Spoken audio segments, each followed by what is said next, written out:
Washington has a storm brewing right now around the Huskies. They go 11-2 last season, 7-2 in conference play. They had a 7-game winning streak to end last season, which 10 wins in the regular season plus the bowl win over Texas. That's the third best record in program history. And they were led by a first-year head coach in Kalen DeBoer. Kalen had a tremendous run at Fresno State. I think a lot of people weren't really sure what they were getting with Kalen DeBoer, but we said on this podcast, hey, stock up for Washington. Last year, we were saying DeBoer is a quality head coach. He's going to come in. He's going to revolutionize the recruiting. They were having a hard time keeping in-state kids, Pacific Northwest kids home. They've started doing a better job of that. And then he brings over Michael Penix Jr., who had one of the best seasons a collegiate quarterback has ever had.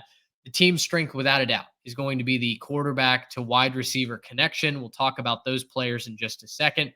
I think if there's a weakness here, there's been a common theme throughout a lot of these previews. We have a lot of questions about the secondary, right? And I think secondary is one of those positions in the portal that guys swap around, right? Guys move schools very, very quickly. You lose a starting job. You're not cornerback one. You're not cornerback two. Maybe you're the nickel. You don't want to play inside. You want to play outside. Well, time to hit the portal. Time to go find a new spot. I think the question with Washington is last year they really struggled against the pass, 100th in the country in total pass defense.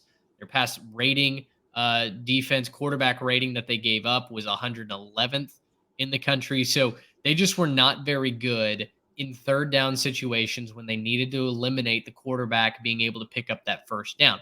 If they can fix all of that, though, I think they're a dark horse playoff contender. I'm curious what your thoughts are. Yeah, I think they're going to be really, really good. I think that you can definitely make the case for Washington being a dark horse for the playoff. I know that's kind of the sexy pick right now in the meet. I think them and Penn State are probably the two that most people are like, ooh, look out, they're about to make it. Maybe Florida State too.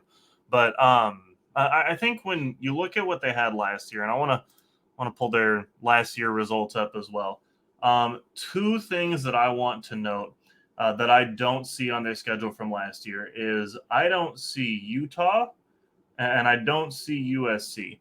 Yep. And those are going to be my I want to push USC is November. Wait, are you? Oh, you're talking last year. Sorry. From last year's results. Yes. Yeah. From last year's results, I don't see the two teams that were in that Pac-12 championship game. I'm really curious how last year would have gone if they had played those two teams.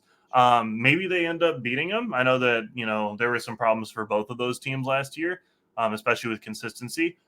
But there were some close results last year if you look at some of this, right? Beating Oregon by 3, beating Oregon State by 3. You beat Cal by 1 score, 7 points.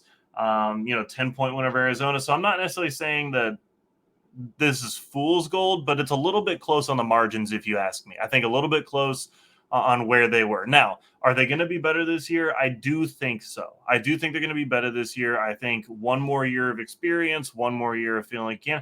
And if you look at the schedule, it really sets up nice.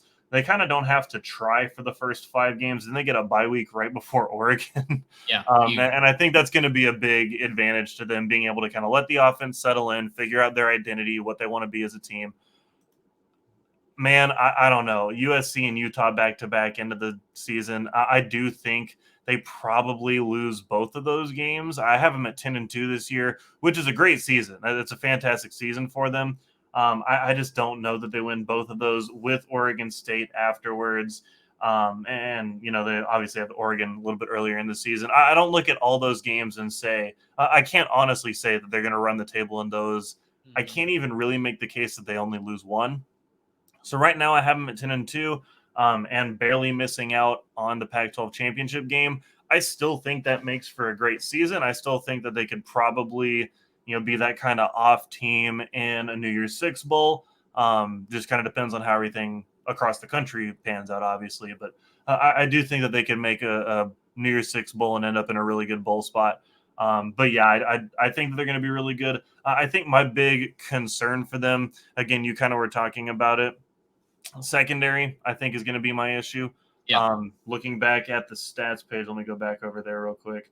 Looking back at the stats page, a lot of issues, especially when it came. There were some good defensive categories, but again, 100th passing defense, 111th in passer rating giving up.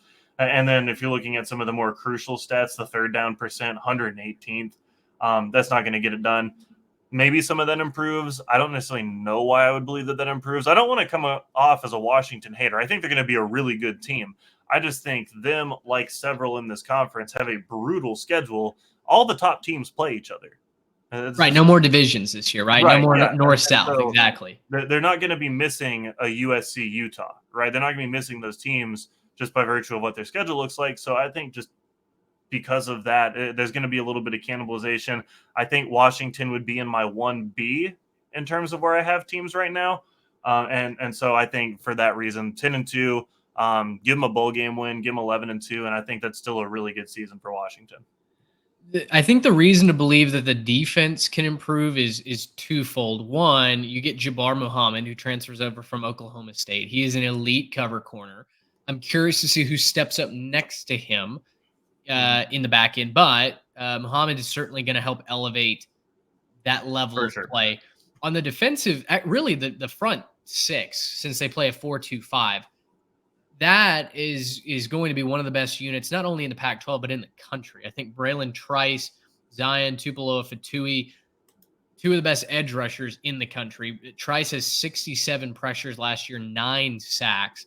And then their linebackers are going to be one of the best units as well. So I think the pieces are in place for this to be a tremendous defense if the corners can hold up on their back end, if they can get off the field more on third down. And, listen, secondary isn't just on the cover corners. It's also on the pass rush to eliminate the time that a quarterback like Bo Nix or Caleb Williams has to dance around in the pocket and throw.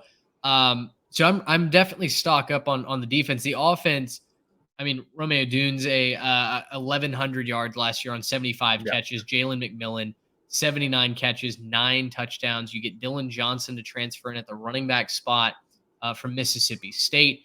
And then the offensive line, they may take a slight step back this year because you're replacing the interior of that offensive line. You're going to have 3 new starters there, but the tackles are still there. Tackles last year were first in the Pac-12 in protecting against tackles for loss, and the team only gave up 7 sacks all season long. So I'm really encouraged by the togetherness that this whole roster seems to have. I like Washington to take a step forward. I don't know that it's like a decent step because they were a really good team last year, but I wouldn't be shocked if they're able to get one of those 2 games, Oregon, USC, beat Utah, and then go 11-1. Now, that being said, very similar to USC, I think if things go wrong, I think 9-3 is kind of the floor. I don't see them losing more than 3 games. I think if you look at the schedule, it would be USC, Utah, and Oregon that beat them. Oregon State, Wazoo will certainly have something to say about that as well. But Washington should be a very, very solid team. Gracious, how about that?